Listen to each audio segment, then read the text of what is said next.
Perfect. All right. Thank And you. I'm actually going to do a couple of strange things, all kinds of strange things. Number one, I'm actually at the American College of Cardiology meeting, and uh, I'm pretending to have 5 to 7 p.m. open. It's not really true, but I'm going to do my best. Probably need to get out and let everybody go about 6:45. The other one is that because of all of the things that are going on in this country, I need to make sure that when we talk about, you'll notice the title difference. We talk about making progress. What I'm going to convince you of is that one of the major areas that we need to make progress in cardiovascular medicine is health equity. Lastly, we're starting with a quiz. And so I know that they won't put all I see 150 people, and they're not going to put you all off of mute, but you can get in the chat. Okay. And so I've got my chat box open, and we're just going to ask just a couple simple questions and see how just to make sure everyone is engaged in this. All right. Are we ready? Okay. So question number one, what is this? Let's see. Not seeing anything typed so far. Are you? Smallpox. Very good. Thank you. Thank you, Priscilla. That is indeed smallpox. And why is this reformed cardiologist department chair talking about one of the prettiest viruses you'll ever see? Not. It's because I really want to focus on the healthcare disparities that we have. They've been going on for a long time. And there's all kinds of them. There's Native Americans, there's where it's a lot of social determinants of health. There's our South Asian population who economically do very well, but cardiovascularly do very poorly. In this case, we're talking about very much the black-white disparities that people are usually talking about, but don't realize that they go deep into our history as a country or as a hemisphere. So this one is talking about the number of people who, in Nakayama's article earlier last year, really talking about the number of people who were dying because smallpox was spread person to person with local contact. And so it turns out that you could look at Ben Franklin's publication. Ben Franklin got into this because he was an 18th century anti-vaxxer. And as I'll show you in a moment, there was an inoculation that he talks about here. And that inoculation, he was refusing to do it, and his son died at age 4. And so then he flipped completely and started publishing on the topic. And these may not look like a lot of blacks were dying, except that these were just enslaved. The number of slaves in the North in Boston was actually fairly small. So this was a huge disparity in terms of black-white mortality. So what was the solution? As Ben Franklin, really published and tried to get other people not to make the mistake that he did. It was actually brought from West Africa by a 6-year-old slave who became, who was in Boston as an adult. But he remembered being 6-year-old in West Africa and seeing smallpox outbreaks and having the older people take little inoculations out of the pustules of one person, stick them in the other, and that person usually did not die and ended up being protected. And so that whole idea went back quite a ways. And once that became the standard of care in the 18th century, what you saw was it took some gradual adoption, no question about it. But what you saw is the number of deaths going down and the black-white differences disappearing. Why? Because the disease disappeared. Okay. New question. So who can tell me where this is? Oops. Sorry. Hopefully you didn't see that. Anyone? Panama Canal. Very good. Thank you. Oh, we got a lot of people. Thank you. All right. And so, so why is this guy talking about water? Well, this is an important piece of 19th century history. You can see that if you're a business person and you were in China or Europe and you wanted to get to the other hemisphere, the easiest way to do it would be if you could cross that land in Panama, because it was the narrowest area, and you didn't have to go around the Cape, excuse me, the Cape of South America. And so this was a big economic boon to business. And there was a lot of effort put mostly by the French to try and get this done. And they hired in the 1880s, 1890s, they hired a bunch of workers who were coming from everywhere to make a decent living for their families. And do you notice anything about the workers? You don't have to answer. It'll be fairly obvious. But if you just look at the workers, you can see that they're African origin, Black. And what was the issue? These were ex-slaves and people who had been freed from slavery, people who were descendants. They were poor, they were Caribbean.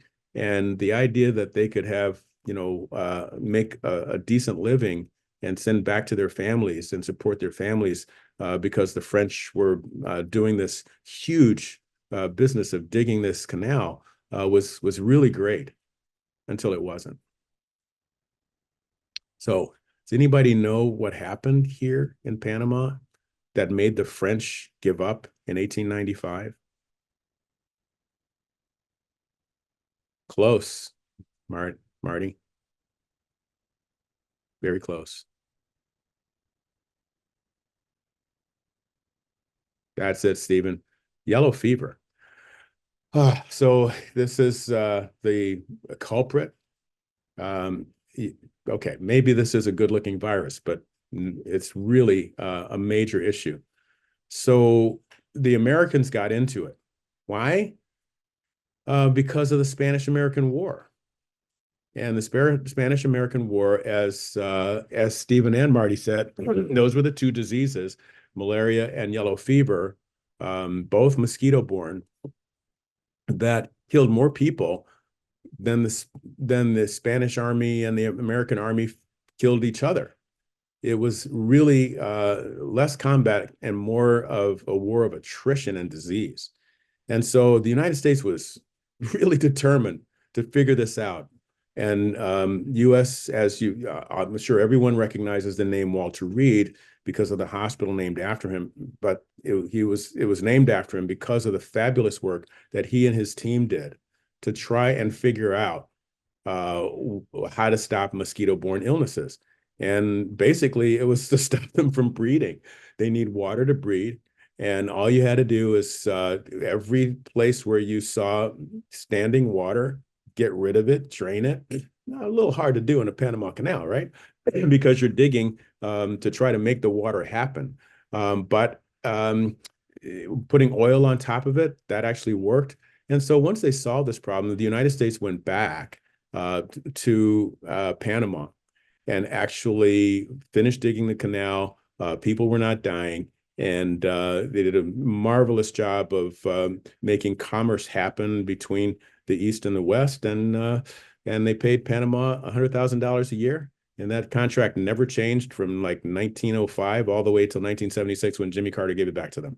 So anyway, good piece of history. How did you get rid of that huge black-white disparity? Get rid of the disease. So this one I don't need, now we're up to the 20th century. I don't really need to, give much of an introduction about what happened with polio in this nation. Several of us, lived through this, and we all got vaccinated. But what people may not have realized is this was one of the more modern racial disparities. Again, this is a disease of close contact, fecal oral, and it was amazingly more prevalent in the Black community.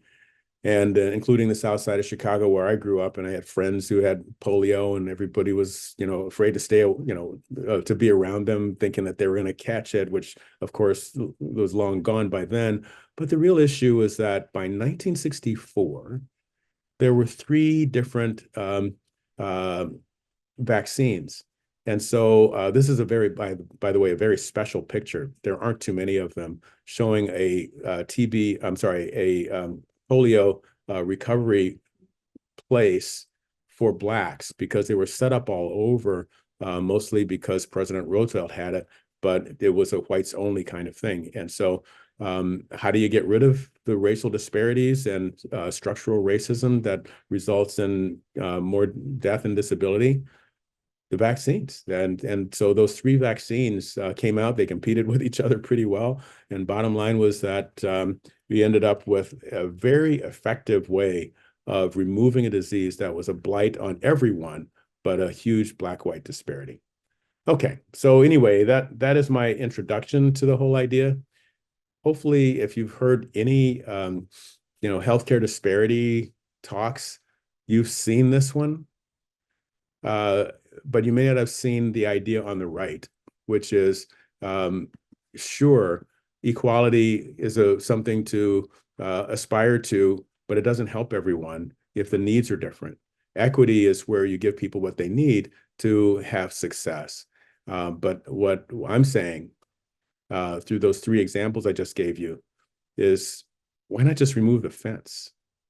And in this case, I'm going to spend the rest of the time talking about cardiovascular disease, because we have an opportunity with each and every one of you to spread the word, to share the data. I know when I'm speaking at Real Truth in Healthcare, that I'm mostly speaking to the choir about plant-based nutrition and prevention, but having the choir have all of the notes of the song exactly right is something that I value very much, so that you can go back. If you're a physician, you can change your practice. If you are a patient who has a physician, you can talk to that physician and get them to understand the importance of prevention rather than just continuing therapies. Okay, and so the facts are overwhelming. Whenever we talk about cardiovascular disease, we do have to mention the healthcare disparities, because it costs us all. The fact that over half of the African American population has some form of cardiovascular disease, but more than that, it's a massive burden in terms of both the finances and the number of people. And it's not just death, it's death and disability. And so people say, oh, well, a stroke, dialysis will cost you, and I'll talk about that in a bit. Dialysis will cost the government, taxpayers, about $100,000 a year. A stroke costs about $40,000. And so we all end up paying. And so it's in all of us taxpayers, as citizens, as people in the world. It's really important for us to try and get some semblance of prevention here. Okay, if I click back on. I'm at the American College of Cardiology. If you look up the news from it, you will see a fantastic number of new drugs. And this messenger RNA stuff that we started with COVID has got more applications. There's incredible amounts of small interfering RNAs, molecules that'll change your triglycerides and your LDL and your HDL and your blood pressure. And it sounds really good. But really what we're doing is developing incredibly sophisticated and therefore expensive MOPS. And what I'm hoping that the handful of us who are talking about prevention here will get across is that at some point we have to do more focus on turning off the faucet. Why? Talk about dietary risk, because it's the #1 cause of poor health in this country and around the world. We have way too much obesity, fatty liver disease, and diabetes, and we pay for it. This middle bullet here is something that everyone should make sure that their physician knows and their family knows, that 80% of our healthcare dollars, which are toxic levels of expenditures, are actually spent on preventable chronic diseases. If everybody did a whole food plant-based diet and exercised every day, we wouldn't have these issues. It's now up over $1 trillion per year for these expenditures. And it's at some point, we have to recognize that the pharmaceutical industry and the device industry are not designed to bail us out. They're designed to make money for their shareholders, and nothing wrong with that. But it really is something that we should be handling on ourselves. If not, we will continue this trend. This trend seems to be getting worse. I'm going to talk about life expectancy more than a bit, but this data is overwhelming. It's a very saddening slide to look at, saying that we are spending massive amount of money per capita on healthcare. And what are we getting for it? Way less than other developed countries. And so last October, there was a focus in the Washington Post specifically about the decreasing life expectancy in the United States. While it's true that we are having an increase in our aging population, the strange part of that is that it's our older people who are getting older, and our middle-aged people are dying sooner. So that is dragging down the average life expectancy. If you look at it geographically, you'll see some really tough areas, particularly where I moved from Chicago to Kentucky. We have a massive amount of premature death. The death gap between rich and poor is increasing. So again, it's not just racial disparity that we're talking about, it's economic, and that's very true where I'm working now. And it looks like that gap has grown over the years and it just continues to escalate. But both the death rate in the wealthiest areas are upticking as well. And so we have to do something. And that something is prevention. And I'm sure you're hearing a lot about the 6 pillars of lifestyle medicine.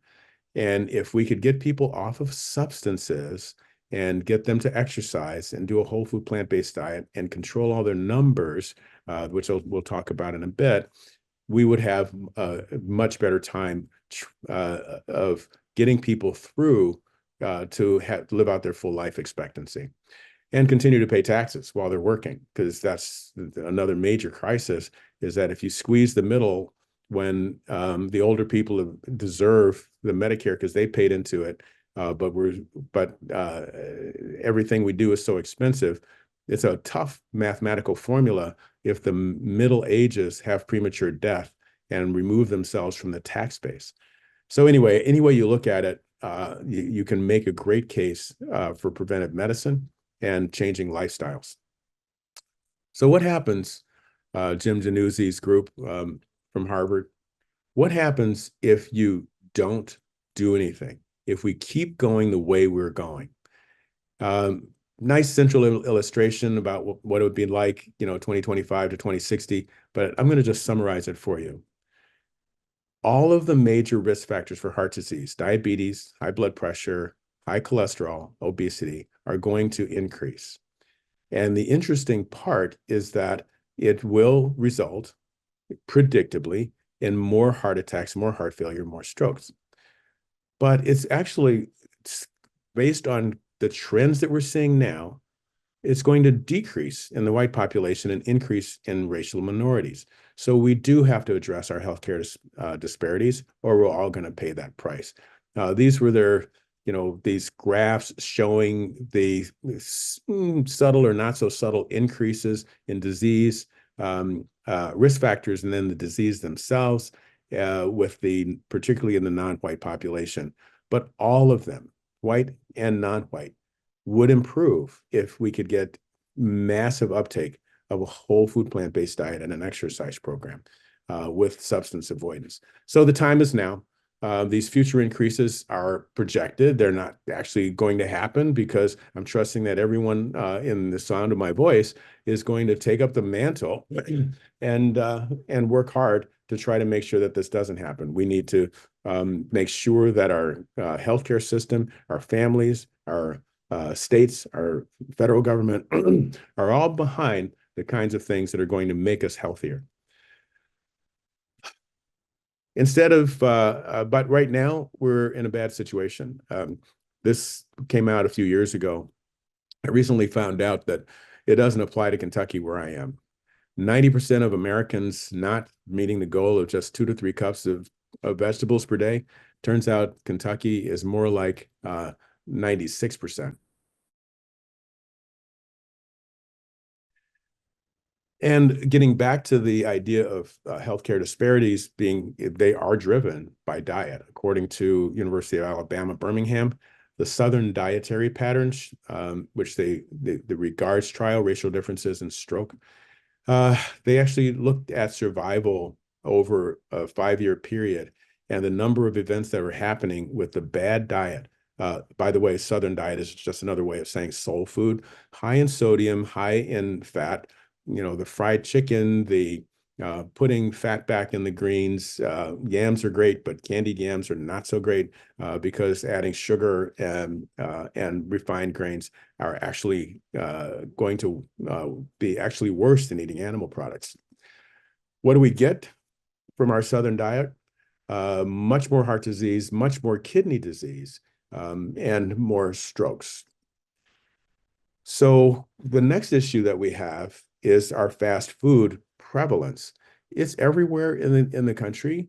Everybody's doing it, but they tend to gravitate toward the poor areas because that's where they make the most money.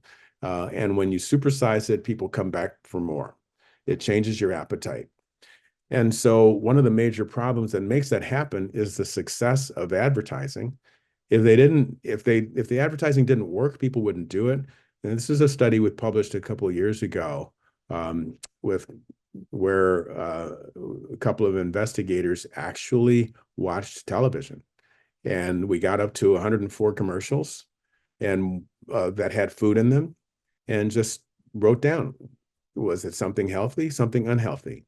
So, the lettuce and tomato on that hamburger, that double cheeseburger with bacon on it, get overwhelmed by the refined grain in the bun and the French fries next to it, the 2 different kinds of animal protein, plus the supersized soft drink. And so ultimately, we are marketing things that really increase mortality. And we've tried talking to regulators about this because we were successful in getting a ban on cigarettes, but so far that hasn't happened. So if you look at the food that we're being shown on television, it's really highly addictive food. It promotes unhealthy patterns of eating, the obesity epidemic that we'll talk about, but ultimately there are other places, Canada and European Union, who have decided that we're not going to sow this kind of stuff to our kids, and they are better off because of it. Hopefully at some point we will do the same. Okay. Right now, we're stunned by this by the University of Chicago, where they took a look at poverty versus middle-class people versus people making more than $150,000. How much television do they watch? And the graph is just very telling. So these television commercials that are really promoting unhealthy foods are actually going to the poor and making our healthcare disparities even worse. So I'm going to talk more about the cardiovascular risk factors and what it is that we could or should be doing about each one of them.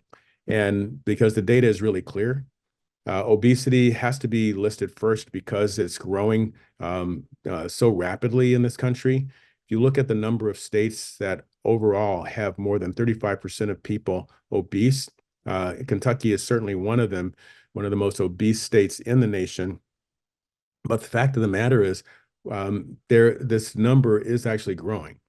Now, if you were to isolate just the Caucasian population, yeah, still Kentucky, but it's only a small number. It's only 6 states out of the union. If you went for the Hispanic population, we have much more central obesity, more diabetes. They still have a longer life expectancy than whites, but that probably has to do with faith and family and things that have nothing to do with the physiology because they're a sicker population. So you could just stop and say, when you hear about the Hispanic paradox, is Hispanic paradox a good thing? It's good that they're alive, but they're suffering more amputations, long lives of illness. So that isn't great either. So perhaps there are some changes that could be made in that population as well. Last but not least is the African American population, where there are only a handful of states that either don't have blacks in large numbers or they're obese more than 35%. And so when you talk about the racial disparities and Hispanic paradox, it does not apply to African Americans. That is, obesity in African Americans is increasing the amount of mortality. It's dramatic and it's increasing. So what can we do about it? So this is a nice publication from long ago. Mike Danziger took 4 different diets, different calorie counting, eating all sorts of animals until you were ketotic, or a whole food plant-based diet. And you could see weight loss with each one of them, but you could see a signal that a plant-based diet did the best for the longest period of time. A more modern analysis published just a few months ago took a look at the gene, saying, we're going to isolate this gene and we're going to messenger RNA it or small interfering RNA, and we're going to stop obesity based on genetics. And so having GWAS, that is a genome-wide association studies, and they were going to be able to figure this out. And guess what? It wasn't about the genes. The obesity was related to eating animal products, particularly meat, that had a positive association with obesity outcomes. And the more whole grains people ate, inverse association. So the genetics are very clear. We're human. Humans, like most land mammals that don't have fangs and claws, are supposed to be eating vegetables, grains, beans, grains, nuts, seeds, fruits, vegetables, and mushrooms. And if we do that, we don't have this obesity problem. So when we talk about hypertension, have to mention the African American population because it's standing out on the graph. Yes, older people, men a little bit more than women, but ultimately it's our African American population, and that is the population with the least control over the blood pressure. There are a lot of things that contribute to hypertension, but ultimately you could talk about social support and socioeconomic and racism and stress and all that, but ultimately it's going to boil down to what you're putting in your body. And so in terms of vegetarian diets, we have this Neil Barnard study from years ago showing that when you do a plant-based intervention, you will see a drop in blood pressure. This was very consistent with the DASH diet, which became very famous at Hopkins. But people don't always remember that the drop with diet in the DASH diet was much more dramatic if a person was eating very little, if any, animal products. So vegan, vegetarian type of DASH, low sodium, sure, but get rid of the animal products, and you saw a dramatic improvement in the number, in the blood pressure. How about cholesterol? Going to mention health equity here. There's a special thing that I hope, and I'm not going to bring the chat back up, but so you can answer for yourself. But we always felt like, yeah, the African American population has more coronary heart disease, but doesn't have higher levels of cholesterol. Well, that's your total cholesterol. There are components of your cholesterol that everyone should know about. So please, if you're not familiar with this, take a note, write it down, and then talk to your doctor about it. And that is LP little a. So lipoprotein A is a molecule that actually increases the amount of plaque in your arteries. And so there are people with very normal cholesterols who have heart attacks because they have an elevated LP little a. And I would love to find out how many of you in the audience have had your LP little a checked. Well, it turns out that the African American population has a propensity to have higher LP little a levels. And so this analysis with Christy Ballantyne's group made it very clear that Blacks have higher levels, that the LP little a is not just a benign marker. It actually is associated with bad cardiovascular outcomes in all ethnicities, and that we really do need to try and address it. The good news is that yes, it's genetic, and traditional lipid-lowering agents like statins and fibrates don't do much. We do have some success, despite, and this is why I put this one in quotes, saying diet and exercise have no effect. That's not true. We've actually, I'll show you a couple studies later on where it does improve with diet. It's just that the amount of improvement isn't what you would expect from like a drug trial. That's true, but it's not no effect. It's just small. The interesting part is that there are new drugs, and these 4 trials are going on right now. They are recruiting people with diversity. That means making sure that it's 50% women, making sure that African Americans are in there because that's a at-risk population. Fancy names, small interfering RNA that should stop the production of LP little a. So we'll see. Stay tuned on that one. But if you haven't had your LP little a checked, it's a good idea to do so. Switching over to talk about cholesterol. This is another, you'll recognize it by now. This is a Neil Barnard analysis showing that when you do a plant-based diet, even plant-based diets with different varieties, as opposed to an omnivore diet, you'll see the cholesterol drop. And a very modern publication from a few months ago took another look at all of the published literature, meta-analysis of randomized trials, and showed without a doubt that you are going to drop your cholesterol substantially if you go to a plant-based diet. And this is something that you don't hear enough. People say, oh, diet matters, but your genes matter more. Well, they both matter, but it's really important to make sure that you're doing a healthy diet. And so how about diabetes? Do we have healthcare disparities there? We really do. And it's our Hispanic population, but it's also non-Hispanic Black people. If you look at the percentage of people diagnosed with diabetes, it's about 80% more in the Black population.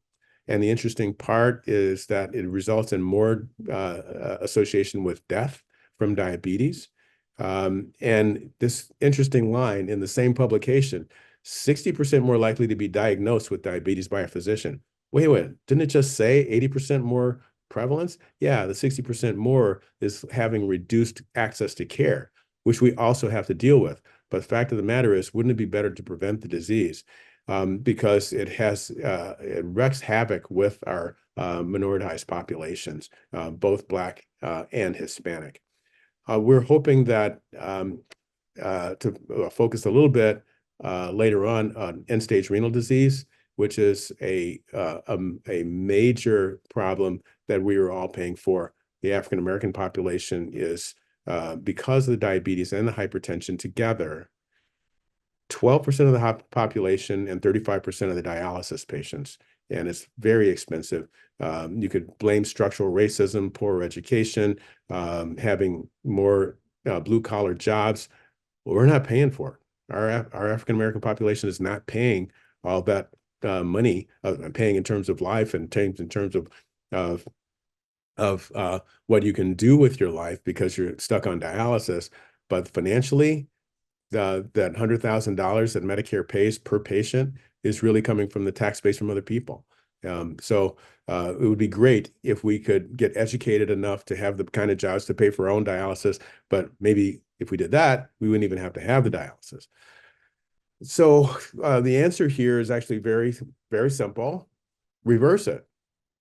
This was published a few months ago, that 37% of people who have type 2 diabetes, it would be gone if they did a whole food plant-based diet for 6 months. And there's more data like this. It's all saying the same thing. And it doesn't matter. You know, these hazard ratios on this side mean that your risk went down substantially. And it doesn't matter if you were white, black, if you were a drinker, non-drinker. Most important thing you could do is go on a plant-based diet, and you would see this benefit. Now, not everyone on this call will have heard of inflammation. It really is tempting to put the chat back on and see how many people have had their CRP measured, high sensitivity C-reactive protein. But be that as may, just please put it on your list if you haven't had yours measured, because it is a major risk factor. And the interesting part is that this is another source of our racial disparities. That is, Blacks tend to have higher levels of C-reactive protein than whites. Now, why is that? Well, it turns out completely different reasons. Our African-American women tend to have physiologic issues like lupus. African-American women have 9 times more lupus than Caucasian women. And so diseases like that, sarcoidosis would be another one that's more prevalent in African Americans, particularly women. In men, if you do analysis of large subgroups, you'll see that the elevation in C-reactive protein is really about stress. It's about behavioral factors and socioeconomic factors. Either way, they lead to an increase in heart disease. And so, and stroke. This is the University of Alabama, Birmingham regard study, analysis of C-reactive protein. The more, when you have these markedly elevated C-reactive protein, that's when you see strokes in the African-American population. Now, just ignoring the racial differences for a moment, the reason I was saying that everybody should at least get it checked once is this. This is Paul Ritker just a year ago talking about some very large trials where people had been successfully treated with statins and they felt like they were protected. And sure enough, if they had inflammation, that is a high sensitivity C-reactive protein of greater than 2, they weren't protected. They weren't protected at all. They ended up with almost twice the amount of cardiovascular death that they would have had if they had gotten their LDL cholesterol down and had a C-reactive protein that was low.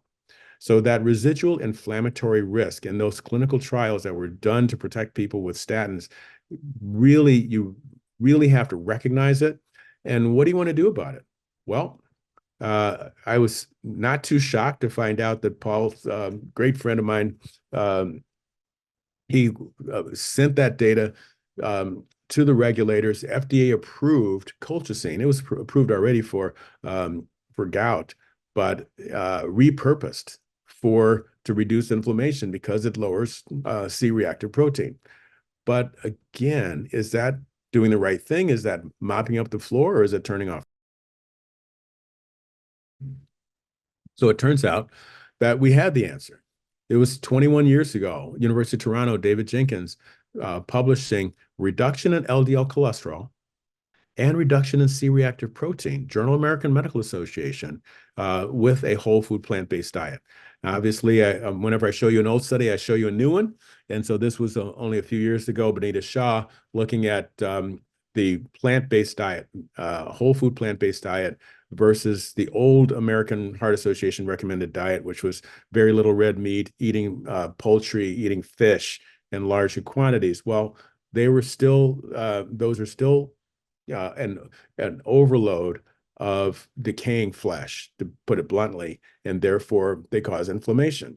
And so the graph was very clear. The American Heart Association diet going from an American food to AHA did not change your C-reactive protein very much, and going to a whole food plant-based diet actually did. The underpinning of this is really on the inside of you. It's actually the microbiome. And I hope that by now, because I know I've been talking about this for a couple of years, hopefully everyone has heard about the microbiome, but I'll describe it for you very briefly, just so people know that most of your cell count is actually it's actually not human. Most of it is actually bacteria and fungi and one-celled animals, viruses, all of these other organisms. And these actually control what's happening between your toes and between your teeth. There's a microbiome everywhere, and it's doing good things for you or bad things for you. And your digestion, eliminating toxins, all of that is coming from the gut microbiome, the billions and trillions of bacteria that you have. Now, you'll see a lot of people taking probiotics, and the FDA has approved some of them. We've had data for quite a while that Clostridium difficile, very difficult to treat diarrhea that happens after your microbiome gets um, uh, overwhelmed by antibiotics because of some illness. The antibiotics saved your life, but they give you this diarrheal illness. And fecal transplants typically from a spouse works really well to repopulate and get the C. diff to go back and be in more reasonable numbers. Exercise works, but the fact of the matter is a prebiotic is the one thing that consistently works. So I'm just going to run through the risk factors with you.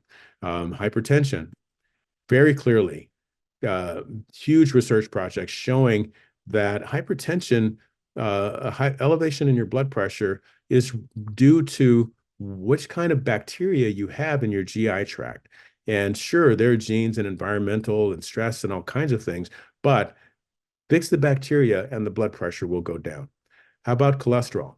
Most of the people on this call, including me a couple of years ago, had no idea that there was such a thing as caprostanol. We'd all heard of cholesterol, but caprostanol is what happens when you have a cholesterol dehydrogenase enzyme and you metabolize degrade your cholesterol into caprostanol. Caprostanol does not go into arteries, doesn't even get reabsorbed. It goes out in the stool. And so we all thought that our dietary cholesterol reduction, when you went on a whole food plant-based diet, eliminating cholesterol ingestion, was going to be the main reason that your cholesterol went down. Well, it turns out that that was only part of it. The rest of it is that when you stop eating the decaying flesh, you're getting bacteria that are more likely to metabolize the cholesterol and make things better. And so that's the cholesterol story that we should make sure that everybody knows. Whole food plant-based diet is more than just reduction of ingested cholesterol. How about diabetes? We have a lot of data that really characterizes exactly the kinds of things that happen at a very biochemical level. How about your sugar and your insulin levels? How about your inflammation, fatty acids? How much of when the gut permeability, when you eat food, are you going to absorb a lot of it, or is it going to go out in the stool, the calories that you eat? Guess what? It depends on the bacteria that you have. So the ones in blue do good things for you. The ones in red do bad things. And so the same thing is true of obesity, and they're very much related. That is, the more lipoprotein synthase that you have, LPS, you end up with more inflammation and more absorption and feeding your fat cells and making them larger. All of that happens because of the microbiome. And so what we really need to do is change to a whole food plant-based diet so we can stop the appetite changes. It's not sure that everyone has heard it, but hopefully you have, that people who are overweight are not overweight because they're overeating. They're overeating because they're overweight. It's a reverse of what we thought. And so it's the fat cells themselves, the liver, these are all putting out hormones that make people and the brain is sensitive to them, increasing the appetite so that the caloric intake goes up. So if you could stop all of this endocrine effects, and the main way to do that is to change the bacteria in the GI tract, then you can actually affect the person's weight. How long does it take? Well, going vegetarian, going vegan changes your microbiome in just a few weeks, and it will actually start to erode all of the tendency to have all of these cardiovascular risk. Now, there's one more part of the microbiome that I have to talk about. If you haven't heard of it, it's the TMAO, trimethylamine N oxide, giving credit to Stan Hazen's group at Cleveland Clinic. And there is an assay. I know very few people have had their TMAO level measured, and maybe it isn't really necessary, particularly in a group of people who are plant-based. It probably isn't as important as getting your LP little a, which is genetic, and your CRP level done. But if you're not plant-based, and I know not say 199 of you, I'm sure there's somebody on there who's plant-based inquisitive, or they're being put into the talk by their spouse. Oh, there's 200 of you now. There you go. Well, I'm hoping that if you are still eating animal products, listen to this and then get your TMAO level done. This is New England Journal of Medicine about 10 years ago, showing very clearly that animal products create this trimethylamine N oxide through the gut metabolism. And what they showed is that this over the ensuing decade, that the TMAO is related to so many bad things that happen to the body that we need to actually try to make sure that this does not go up. And the way to do that is to fix the microbiome and what the microbiome sees in terms of phosphatidylcholine, choline, beta-ine, creatine. All of them end up in this pathway making trimethylamine and then trimethylamine N oxide. What they showed, interestingly, is that you could get away with white meat if you just ditch the red meat. Now, that doesn't sound good to the whole food plant-based, and there are other issues like the cholesterol. But I will show you that the data is actually very clear that Stan Hazen's group is right about that the TMAO level goes up more when you're eating red meat. And this is very much supported by the fact that red meat is more dangerous than other types of animal protein, particularly when it's processed. Now, it turns out that if you do a intervention like plant-based meats, you will reduce the TMAO level within just a few weeks. I can't mention the TMAO without mentioning what happens. It makes you more likely to be diabetic. It makes you more likely to have heart attack, stroke, or death if you have a high level in your bloodstream, that blue graph up there. If you had heart failure, it increases the likelihood that you die of your heart failure if your TMAO level is high. And all of this is very consistent with the Harvard group that was saying for over a decade now that red meat consumption leads to mortality, that it's not just cardiovascular, it's cancer as well, that it's a dose related, meaning the more you eat, the more you die. And that the main mechanism is actually developing coronary heart disease, which has been the leading killer of Americans since 1918, and COVID did not take it out, believe it or not. And that processed red meat, that is bacon, sausage, hot dogs, lunch meat, that is cold cuts, they act, and ham, those are actually twice as lethal as red meat. And so there is a clear-cut relationship between coronary heart disease and red meat because of it. And the interesting thing that I'm going to throw in here, everyone's I'm going to get a couple of tangents, and this is an important tangent, that this is data that's been out there for a while from the Harvard School of Public Health, that anything you do to replace red meat decreases your death rate. And so how do you read a hazard ratio? For those of you who are not statisticians in there, 0.9, that would be a 10% decrease. 0.67, 33% decrease, okay? So you notice that there is one outlier here, source of protein, and that is fish. This was one of the first times ever that fish was deemed more dangerous than red meat. Increased by 6%, did not reach statistical significance, so you can't take it to the bank and say for sure, but that is going in the wrong direction, okay? As opposed to soy, which is dramatically, every time someone stops eating red meat and eats soy, they're basically saving their life tremendously. Now, I could do a little audience analysis and see who remembers what, yeah, let's do it. Okay. Who can tell me which movie this is?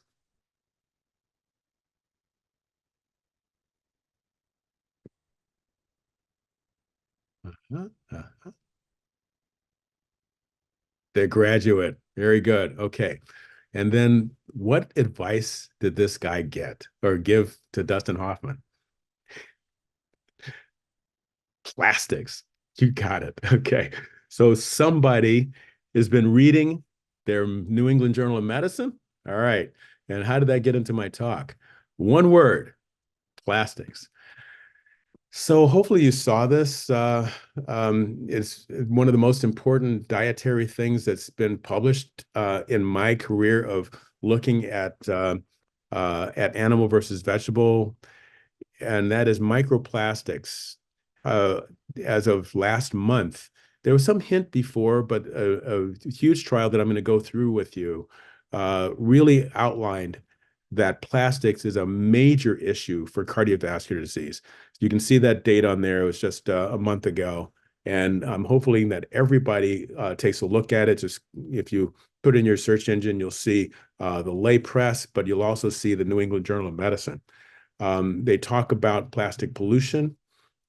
So the fish are taking in all of the plastics, and it's actually both microplastics and nanoplastics. That's your American Medical Association talking about what happens when you eat the fish who ate the plastics, and it's heart attack, stroke, and death.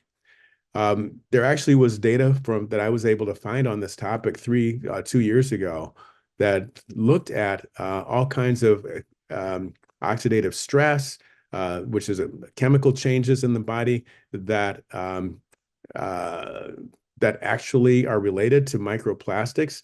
And the one thing that predicts how well plastics can kill our cells is their shape. That is irregular shape, sharp pieces of plastic kill cells a little better. That actually just makes sense. So what happened last month was the New England Journal of Medicine talked about microplastics and nanoplastics. What's micro means, like a millionth of a measurement, and a nano would be a billionth. So these are really small pieces of plastic, and atheroma is plaque. Most of you have heard of someone who had a stent or bypass trying to remove or bypass atheroma. This one is the carotid artery.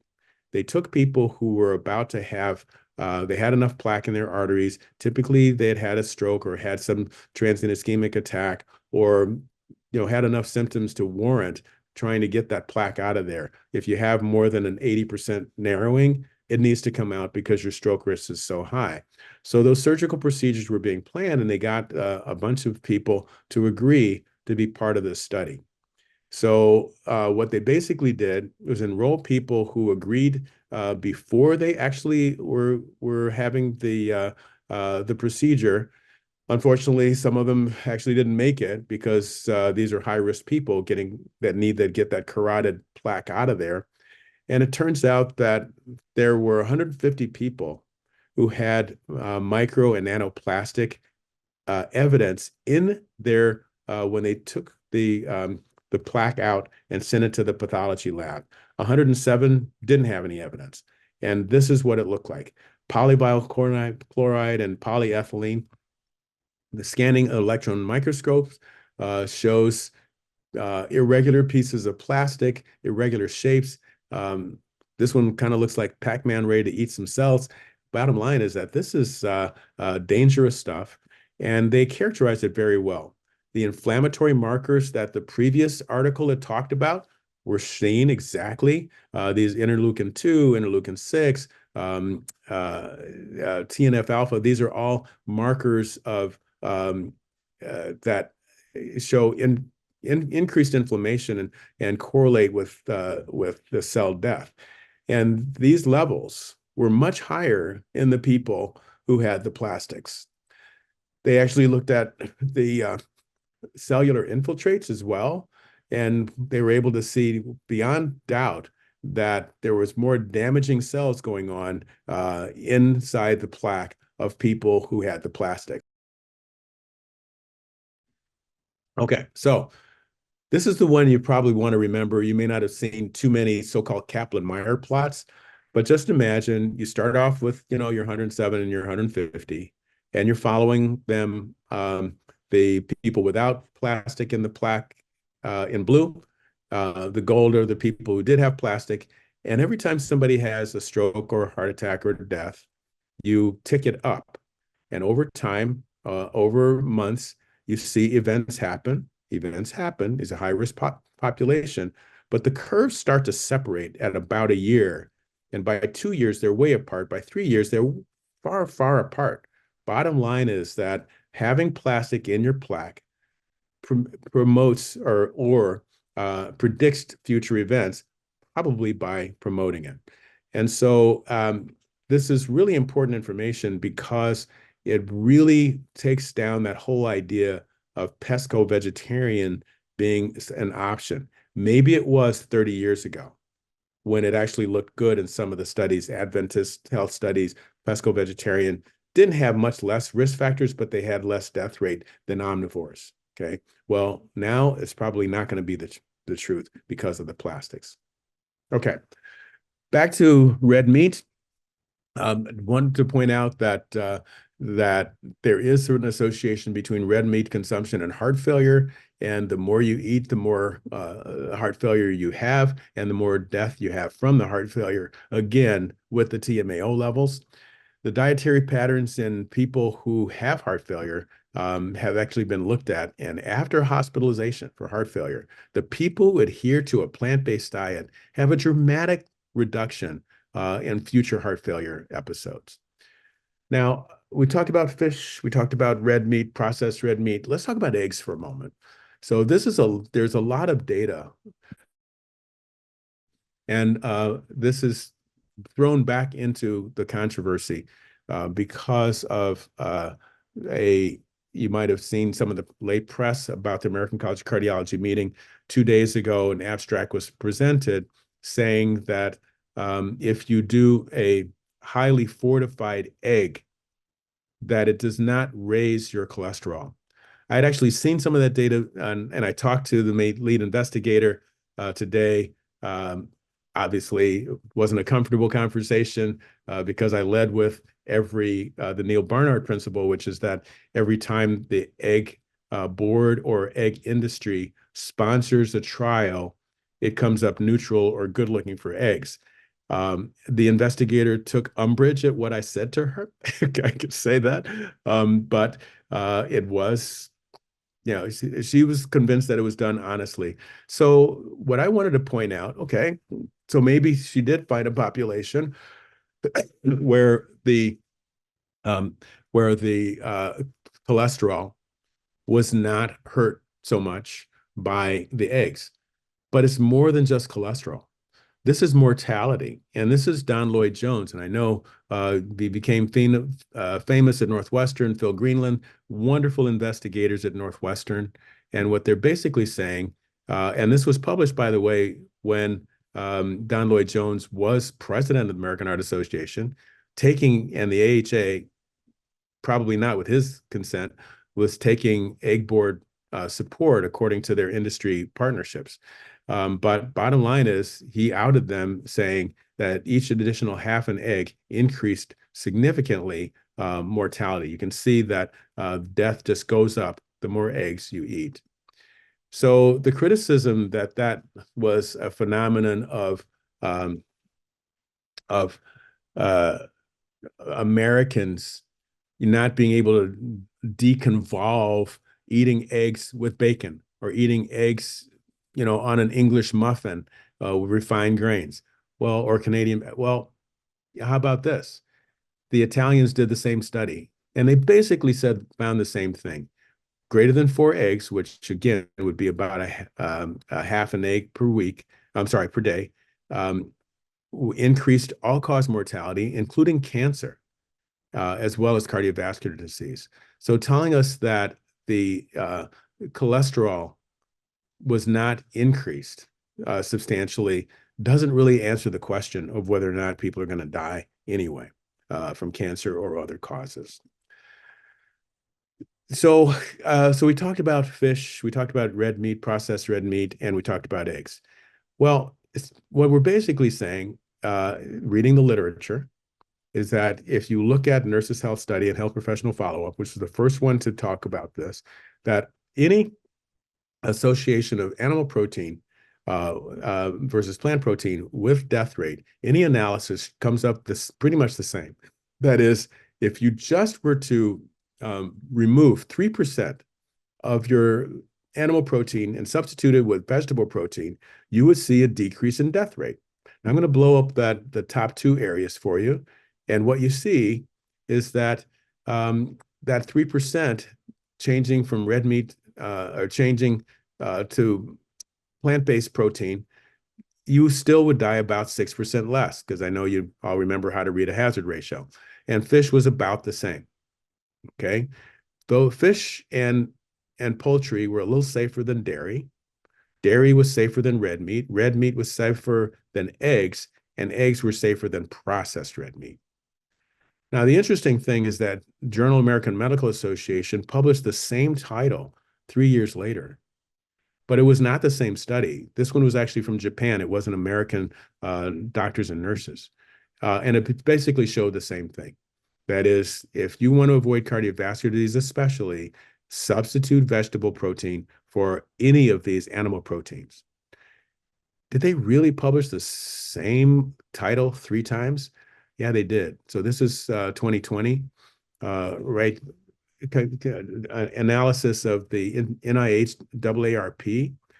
And what they showed very clearly is that any animal source of protein increased your death rate. And they did all kinds of analyses, red meat giving all these different diseases, egg protein, all these different diseases, everything that is less than 0.05 is considered significant. So not infection, but everything else on the plan on the page was related to eating egg protein. So until folks, they can talk about cholesterol, but until they talk about death and disease, we really can't have a conversation about how safe eggs are. We do have confirmatory data that was published even a year later, talking about prospective analysis of death with protein sources. And eggs are bad, processed meat, dairy's bad, unprocessed red meat, all bad. The best thing for you is plant protein, inversely related to all-cause mortality. So the more plants you eat, the less particularly cardiovascular disease. So at this point, I want to just do another one of my little tangents, because I have so many cardiology buddies who have bought into recommending a Mediterranean diet. And DASH is great, getting rid of sodium, but I already mentioned that you do much better. Yes, it's good to have potassium, calcium, magnesium, okay, and getting rid of saturated fat. But when you're eating the fish and poultry that are in the DASH diet or in the Mediterranean diet, you're still having more cardiovascular disease than you should. So this is the famous Predimed trial that showed beyond a reasonable doubt that Mediterranean diet was going to decrease heart attack, stroke, and death. But I want to show you, is that really what it showed? You'll see this graph if you listen to any physicians talk about diet. They'll show you this graph and saying the people who are in the control diet that contained the red meat versus the ones who were randomized to the Mediterranean diet, getting rid of most of the red meat and eating mostly fish, occasional poultry. And they divided that group into people who were given supplemental nuts they had to eat and people who were given extra virgin olive oil. And it looks really good. It looks like a 30% decrease in heart attack, stroke, and death. The problem is that's not what happened. And it was right in table 3. They made it very clear that that 30% reduction was basically a reduction in the number of people who had a stroke. Okay? So that is the take-home point. If you want to avoid a stroke, stop eating red meat and substitute it with fish. Okay? The problem is myocardial infarction. That is a heart attack, was the same in all 3 groups. Death from cardiovascular cause, the same in all 3 groups. Death from any cause, which is probably the most important thing, you could have stopped right there. It was the same in all 3 groups. So changing from red meat to fish did not stop any heart attacks, did not stop cardiovascular death, and didn't stop death overall. So why would we, as cardiologists, ever recommend it? I can understand if a neurologist said, heart attack, you'll get a stent. Death, you're gone. Your family's angry, but you're okay. Uh, but a stroke is disabling. It changes your life. We're going to do everything to avoid a stroke. And so I'm going to recommend Mediterranean diet. I can see a little bit of logic in that, but certainly not from cardiology because there's no data to support it. Now, I also asked these wonderful investigators who did a wonderful study, why don't you just do plants? And they actually did, and they published it a couple of years later, where they took all of their 7,000 people and divided them into five groups, so-called quintiles, based on how much vegetables they were actually eating. And the answer was, if you were in those top quintiles, eating more vegetables and less animal protein, it was about a 40 to 42% decrease in death rate. So more plants, less death.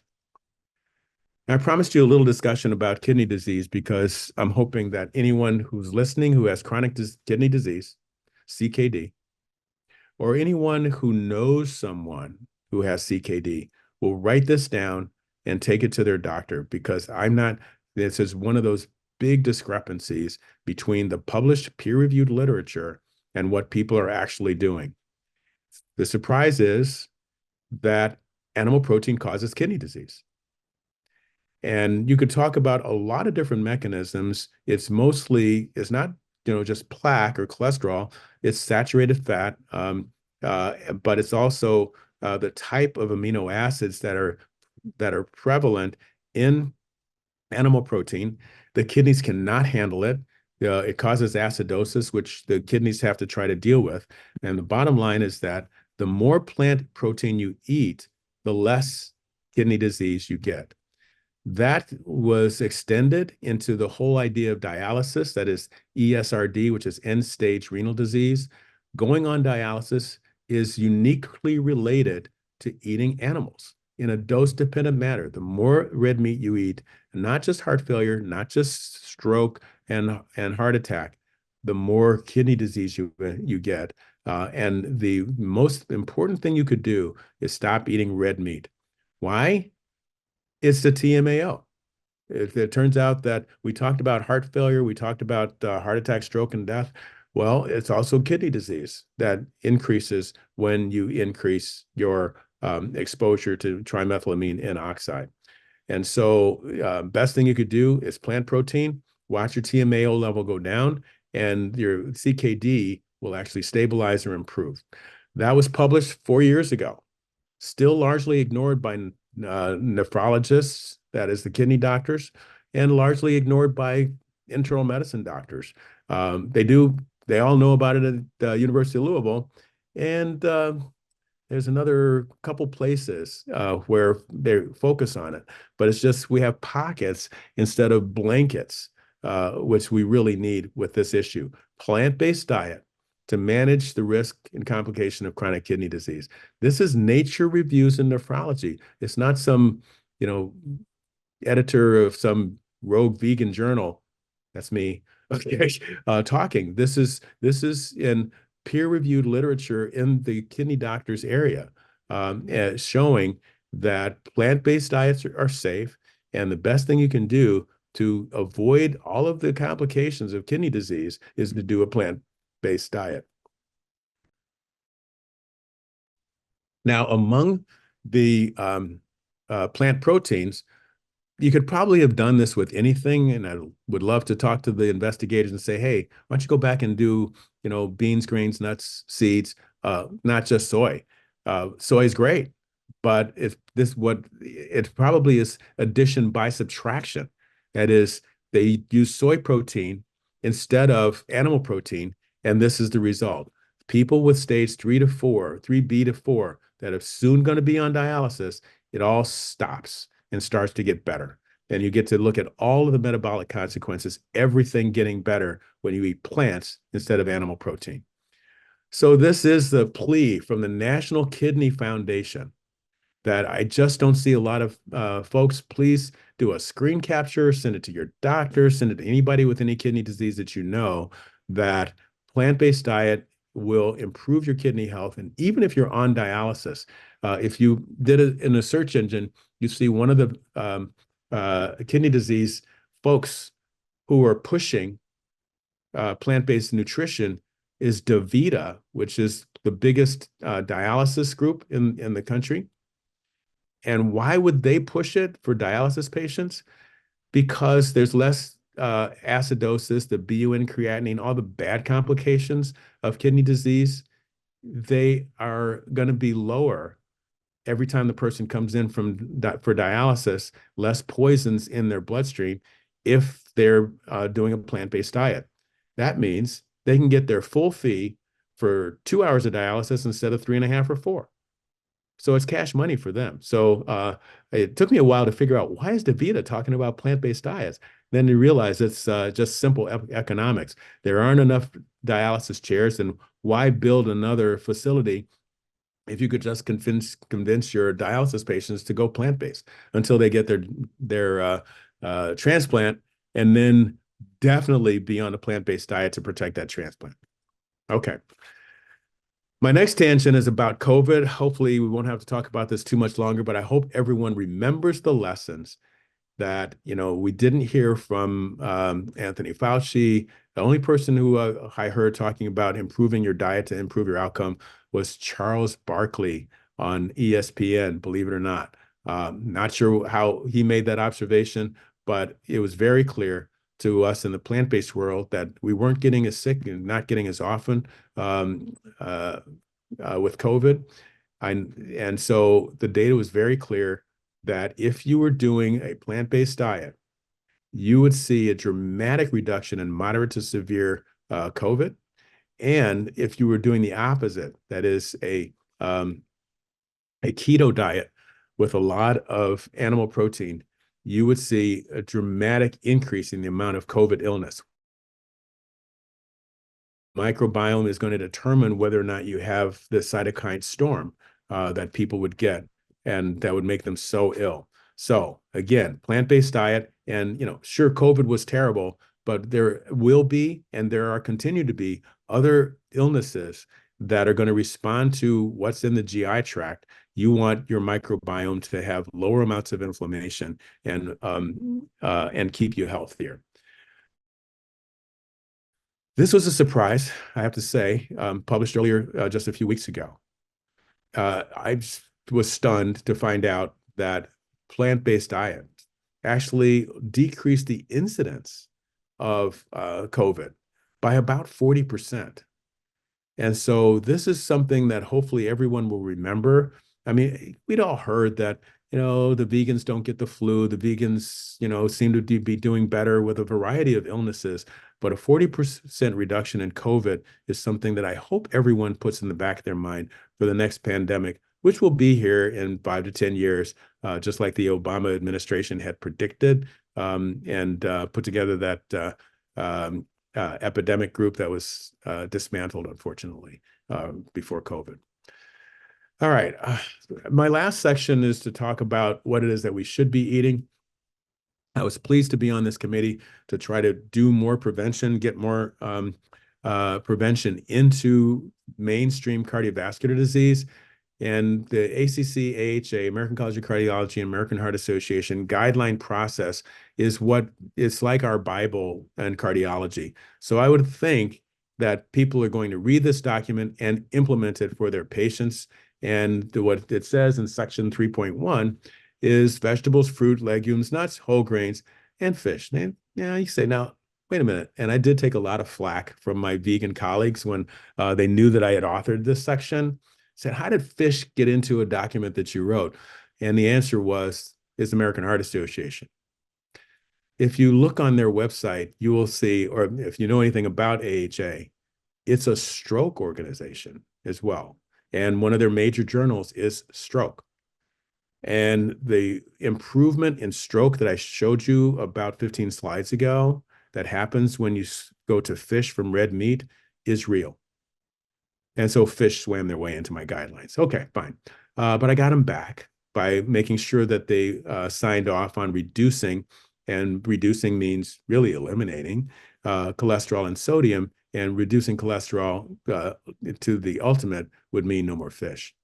But getting rid of saturated fat is really important. I know there are people who like saturated fat, vegetable-based, and yes, it is true that coconut oil, palm oil don't have the really long chain saturated fat that animal proteins, animal saturated fat does, but the studies have shown that they still increase your LDL cholesterol, just not as much as animal-based saturated fat. So we should be avoiding them whenever we can.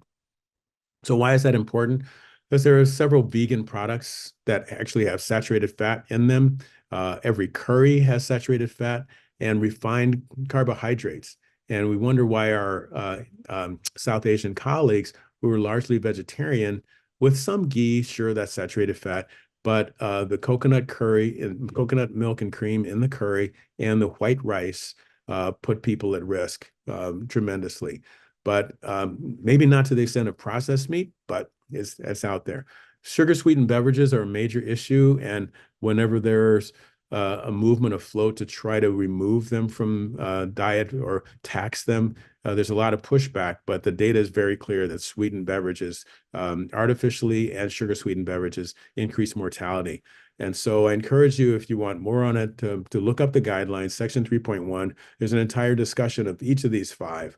The fifth one I didn't have to spend a lot of words on because just about the time that this was being published was when the United States joined Denmark, Canada, and Switzerland in banning the public sale, in restaurants, of trans fats. So we don't have to worry about that as much as we did before. So I want to show you what happens, okay, if you take a population of at-risk people like veterans and have people in the group that actually follow the ACC/AHA guidelines. The answer is really clear. Their risk goes down. The more plant-based you are, the plant-based diet index, okay, the more plant-based you are, the lower your risk is. So what's on the right? That's actually the African Americans, getting back to the healthcare disparities. And why is the slope so much steeper? It's because our diet was so much worse to begin with, that if you do a plant-based diet in an African American, you can actually dramatically lower the risk of future. Hopefully everybody has seen Netflix or read the JAMA article, Journal of American Medical Association, on the twin study. And, I always talk about the risk factors because I'm only pretty much talking about the, randomized trials here. But the fact of the matter is you would see a substantial lowering in cholesterol if you went on a plant-based diet and compared to your genetic equivalent. And so the same thing was true of the TMAO level, tremendously better. And so I'm hoping that everyone will remember that study, mostly probably because it was on Netflix. And the additional feature that was not included in the JAMA article, I guess it was a subsequent analysis, showed that the telomere shortening, which has been related to aging, was less in the vegans. So if you want to be the younger twin, be the one that's plant-based. So we're going back to that theme of healthcare disparities and removing the fence. We've had this data from Adventist Health Study 2, going back 30 years, talking specifically about what happens if you are African American and you're a high-risk person with a bunch of risk factors and you do the vegetarian diet. Well, the answer was that all of your risk factors would dramatically, basically get cut in half. And so that is the kind of intervention that we would need to try to remove the barriers. Baxter Montgomery has actually done this trial as well. 4 weeks of a whole food plant-based diet, dramatically dropping LP little a 15%. Every aspect The LDL cholesterol went down, but the small dense LDL, that is the part of the LDL cholesterol that's more dangerous, that went down as well. The uh, total cholesterol, everything got better. Now, fact is that that's only a 4-week intervention, and the hard part, which I found out the hard way, is to actually get it to be sustained after you're not giving the food anymore. So we did this very similar to what Baxter Montgomery did in Houston. We did it on the south side of Chicago, a very famous church because it happened to be Barack Obama's old church. And we got 50 volunteers to say that they would eat plant-based meals that we sent them to their homes for Lent. And fact of the matter is that diet taken for 5 weeks, that everything you saw in the Baxter Montgomery study, plus the Adventist Health study, everything got better. We did measure TMAO. It went down 43%. But insulin levels, insulin, you think of it as a good thing, but no. If you have a high insulin level because you're insulin resistant, you get an elevated level and it makes more plaque and makes fat cells more fat. So you become insulin resistance piles up on itself, and then you end up with diabetes. To see a 43% drop in serum insulin meant that these people were on their way to health. So we had tremendous improvement of pretty much all of the risk factors. We recalculated their risk factors with the risk calculator, the ASCVD risk score, before and after, and we saw almost a 20% decrease in that risk. We actually tried to give everyone the Association of Black Cardiologists Heart and Soul cookbook to try to get them to eat a whole food plant-based diet. And we thought we were doing pretty good. But in the follow-up, we only had about 1/3 of people who said they had substantially changed their diet. A third said they were changing a little bit, and 1/3 just didn't change at all. They just took the free food, got their risk factors, showed the improvement, and didn't go back. So we have a long way to go to change that kind of behavior. One of the ways that we need to change that behavior is us. So this was a major issue that probably my most depressing ever publication is where we actually did a survey of physicians at Loyola and Rush before I went to Kentucky, and to see how many people were following what's on our plate, how many people were following the American Heart Association publication. And the answer was exclusively plant-based was only 1 out of 274. There were another 10 who were going to lower their stroke but die anyway because of eating seafood. But out of those 11, following the guidelines, this was very humbling to know that physicians where the leading cause of cardiologists is still heart disease, are really not listening to the guidelines. If they're not doing it for themselves, they're not doing it for their patients, their families. It's not affecting the community. It's not going to help our country. So I'm hoping that you all, and this is why I led with that task of asking you to try and talk to your doctor, show them the data that I've been showing you today, and see if we can't make it better. Processed red meat. I showed you the data from Harvard, but what I didn't show you, because I'm a cardiologist, but processed red meat is a World Health Organization Group 1 carcinogen, meaning cancer causing. Eggs, you've seen multiple studies talking about the increase in mortality when you eat eggs. And so what is this? Why am I showing you this? Well, this is a cardiology meeting. This was actually the American Society of Preventive Cardiology, and this was the food that the doctors were being served. So we have a long way to go.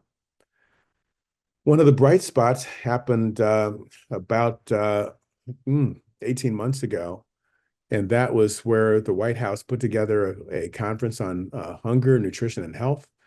And we were able to not just complain about how the Americans are eating, but make some discrete recommendations. And there are about 200 recommendations. I was on one of the committees that submitted some of them, and it was really good to hear the President of the United States quoting the things that I had recommended, such as getting rid of the congressional subsidies for plant-based things that are not helpful, such as high fructose corn syrup and refined grains. We shouldn't have subsidies for animal products production.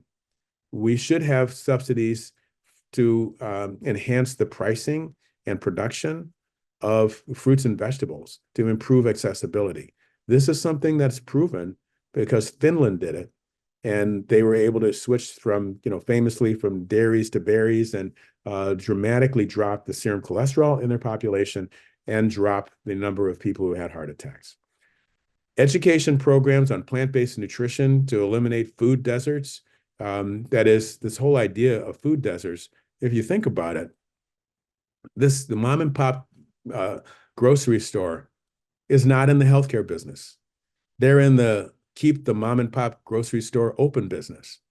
And the way to do that is to sell people what they'll buy and what they want. And a bunch of fruits and vegetables that are going to rot because they're not being purchased is just costing them money. So these food deserts are where you and you notice that isn't a misspelling. I did that on purpose. That they become food desserts.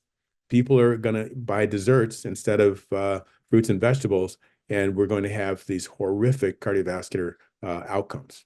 So education programs get people to understand what's good and what's bad.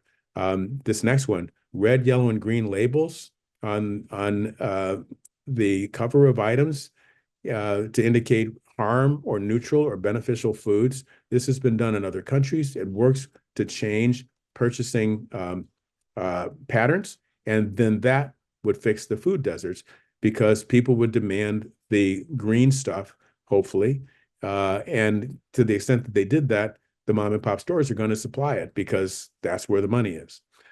The one that they didn't take up at all was halting television advertising for fast food. I know that's big business and it's hard to fight that, but we could do pretty well if we got everyone if we did these 5 things. The advertising of bad food would go away because people were just going to not eat it. Okay, so I'm checking the time, and I've got just a couple more minutes before we open it up for question and answers. So I'm going to do something a little more controversial. I'm going to sort of end the general part of my talk just to remind you that what we talked about today is that heart disease, kidney disease, stroke are all increasing. There's a lot of health inequities and ethnic disparities and exorbitant healthcare costs. All of it is due to what's happening with the microbiome. And I appreciate the chat where people are saying, eating carcasses, what's the best politically correct way to say that? Fact of the matter is, we need to just make sure that everybody understands what that really means, and not eating deceased animals. As it turns out, what I ask my patients to do, they've got coronary heart disease. I'm seeing them for the first time. I'm trying to change their diet. I give them the ABC diet. Say, first assignment is to go home. Go in your kitchen, open the refrigerator, and if you see any dead bodies, go bury them in the backyard, and don't eat any of that stuff ever again. Eating it is associated with all kinds of diseases, most of which is mediated by the changes in the microbiome. And what we really need to do is everything that's prevention, diet and exercise, wherever we can, improve the microbiome, decrease our death rate. Okay.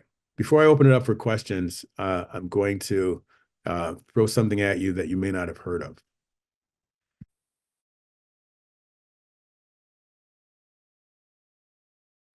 It turns out that there is a whole science, peer-reviewed science now, that I was made aware of by one of my animal rights folks, okay, talking specifically about what happens to animals when they are sacrificed to become food. It's not comfortable for them. The cow will see what's happening, and it's a sentient being. It sees what's happening to the cow in front of them, and they have a release of flight or fight hormones and cortisol. And so this actually, you would think that oh, it's going to be okay. You eat the meat, even though this is in the bloodstream, and it gets into the meat, and people are going to eat it, and it's not going to be a problem because they will get rid of it with gastric acid, or the metabolism, first pass through the liver is going to be fine. Well, it turns out it does affect the meat. And there is growing bodies of literature about behavior of humans who eat animals. And intimate partner aggression is a huge one. And if the best way to stop that kind of violence is to stop eating animals. How about prisoners? So there was this Terry Moreland guy who actually uh, did a plant-based nutrition intervention. And what ended up happening is the people who agreed to be on the vegan side of the big house ended up having no more racial tension and gangs issues. And the people who stayed on the food side where they ate animal products, all of that stuff remained. More importantly is recidivism dropped from the usual, 65% of those prisoners end up back in prison down to about 2%.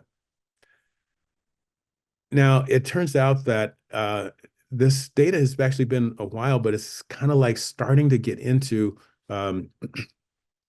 mainstream, and people recognizing that they need to do something different when they are taking these animals, let's say, offline, because that adrenaline and cortisol really does change the characteristic of the meat and all of the things that they go through. I know it's a very uncomfortable part of the talk for me, but it is true peer-reviewed science, and that's what I do at every talk. And people need to start talking about this. And I before I saw all this, I had heard, sort of grapevine, as many of you have. Oh, you know what? My my road rage went away when I stopped eating animal products. To the extent that that's true, this is probably why. So anyway, I know that was a little extra. It's probably a little unexpected because outside cardiology, but maybe it isn't. Maybe it's not just the microbiome. Maybe there actually are these dysfunctional hormones that we don't want raised in our bloodstream, and people are actually eating them. Okay. So on that sad note, I'm going to open it up for discussion. And thanks so much for your attention. It looks like we're up to 208 people. That's really great. All right. No. So So thank you was so that much. the saddest ending to a talk you ever saw? Tough For one. mostly plant-based promoting talk, yes, that was not, but it's a valid point. It's just one other aspect of the of consuming animals is that you're consuming their hormonal makeup while they are being prepared, if you will, murdered, um, for market. So just another reason not to do it. So with that, let's open it up to questions. If anybody has a question, they can go ahead and raise their hand in Zoom. I think you have a limited amount of time left. Is that correct, Doctor? Oh my gosh. Yeah. So I've got about 12 minutes. 12 minutes? Okay. Yep. All right. So we'll try to keep it brief.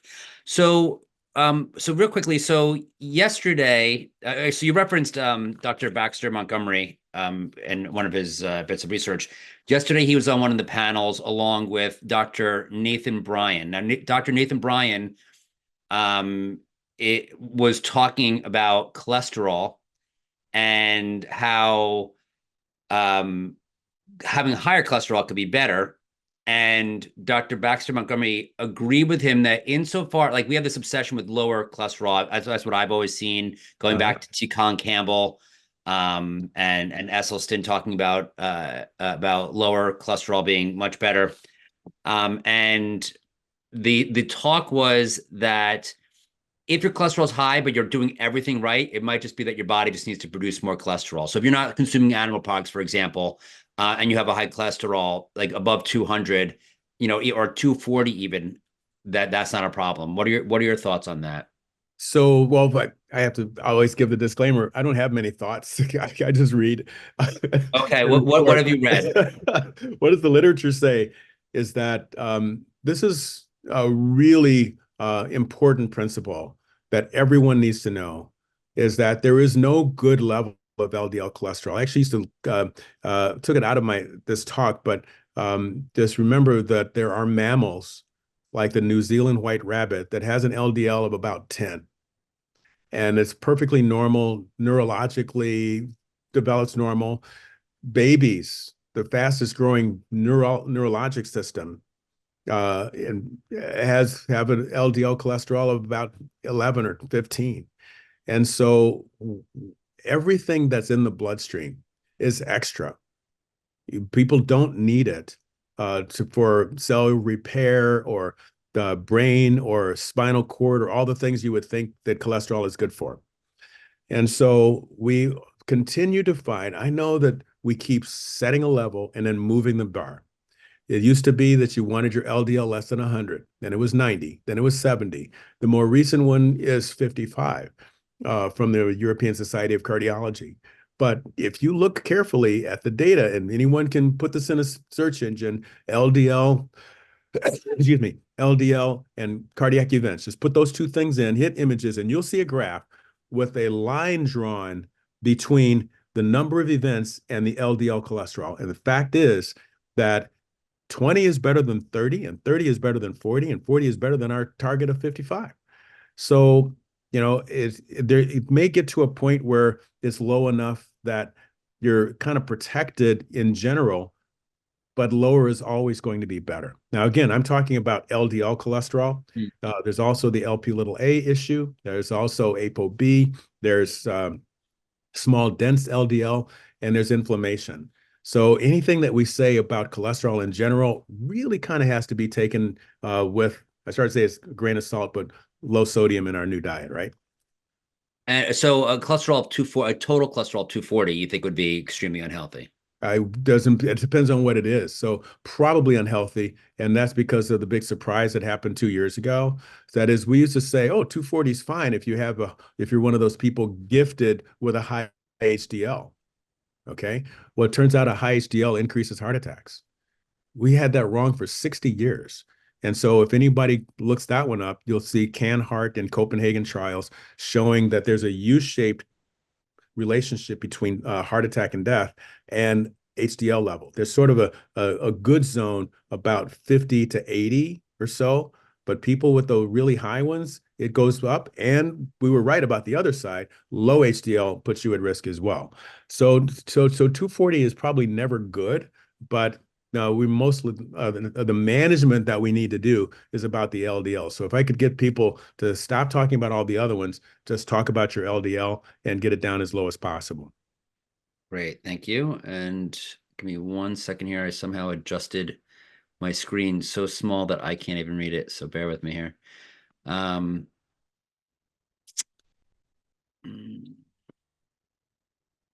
give me 1 second here. So with regard to with blood tests, what should people get tested in, for if they're going to get a blood test, what should they be looking for? Can you hear me? Oh, you're muted. Oh, no, okay, now you're unmuted. Okay. Thank you. Thank Yeah. you. I'm sorry. So I was trying to get your attention. So I'm sorry. So what's the question?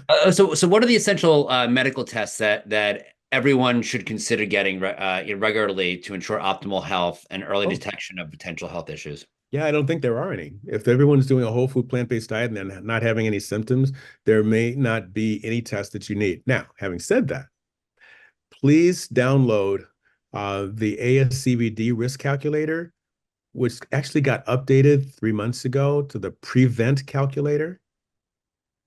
And the prevent calculator is actually really important. It removed race from your cardiovascular risk estimate, and it added social determinants of health represented by your zip code, and it added kidney function. So anyone who's had their routine chemistries done can actually get on the American Heart Association Prevent Calculator website and come up with your risk. Now, if that 10-year risk is 5 to 7.5, this is a little bit of a long answer, 5 to 7.5 10-year risk of having heart attack, stroke, and death, then you really should have further testing. That is your small dense LDL, your C-reactive protein, maybe your TMAO levels, looking for your ApoB levels. You need to find out if you had a positive family history or an inflammatory disease that elevates your C-reactive protein, like lupus or rheumatoid arthritis, all of which are associated with more heart attacks. So there are about 14 things on that list, including chronic kidney disease, that actually can raise your risk so that you should be tested. The usual test then would be a coronary calcium score. Everyone who has a 7.5% up to 20% should get a calcium score. Now, the guidelines say above 20%, you just need therapy. You don't, well, I think most of us who were on that guideline committee 4 years later are thinking, you know what? That coronary calcium score, it's a CT scan, very inexpensive, very quick, very low radiation, tell you whether or not, if you're above age 40, whether or not you have any plaque in your coronary arteries. That changes things. If it's zero, just do a whole food plant-based diet. You're like cardiac immortal for at least a decade. Do a whole food plant-based diet and exercise program.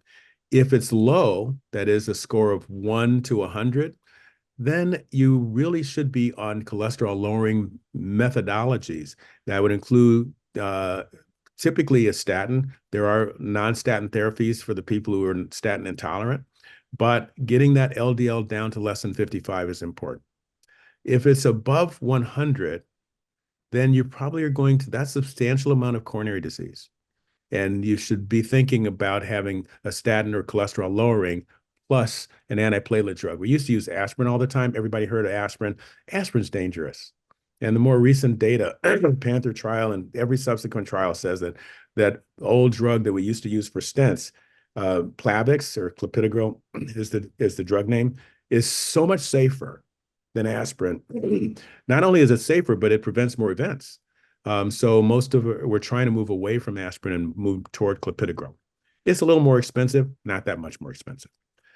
If your score is more than 300, though, then you probably start thinking that this might be in the realm of, should I get, as a person with no symptoms, because we don't do screening people on symptomatic people, screening tests on symptomatic people. We do real testing. But might consider having a stress test or some kind of, or a CT angiogram or some test to make sure that that amount of plaque isn't obstructing coronary arteries. You're not one of those people who has so-called silent heart disease that can result in sudden death. So that CT scan is very powerful because it's going to give you one of 4 different answers and tell you what the next move should be. And with regard to the calcium score, can you ever lower your calcium score, or once you have a certain calcium score, that's it? Please don't lower the calcium score. So it turns out that calcium, paradoxically, is actually the healed plaque. And so the reason that a higher score is higher risk is only because of the non-calcified plaque that's next to the calcified plaque. That calcified plaque is never going to do anything to you. And so good treatment raises your calcium score. Good statin therapy, lowering your LDL, getting the fatty plaque to become fibrotic or kind of like scar tissue and then calcify, increases your calcium score. Now, it just turns out that bad blood pressure, bad cholesterol, that also increases your calcium score, but it's increasing your calcium score with non-calcified plaque as well, which you really don't want. All right. Now, so the concern, and the reason I'm glad you brought this up is that there are people going out on a limb and doing K2 or natto to try to get the calcium out of their arteries. And people have done chelation therapy. It's kind of counterintuitive to do that. Now, I welcome randomized trials. The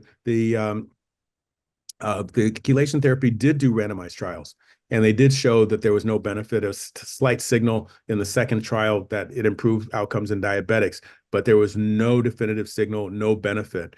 And that's important. So the natto people, really should do a randomized trial to make sure that decalcifying your plaque isn't making it the inflamed, ugly, purulent material that you've been trying to get rid of by calcifying it. Okay, great. And we're just about done. How would people follow you, get in touch with you, check out your work?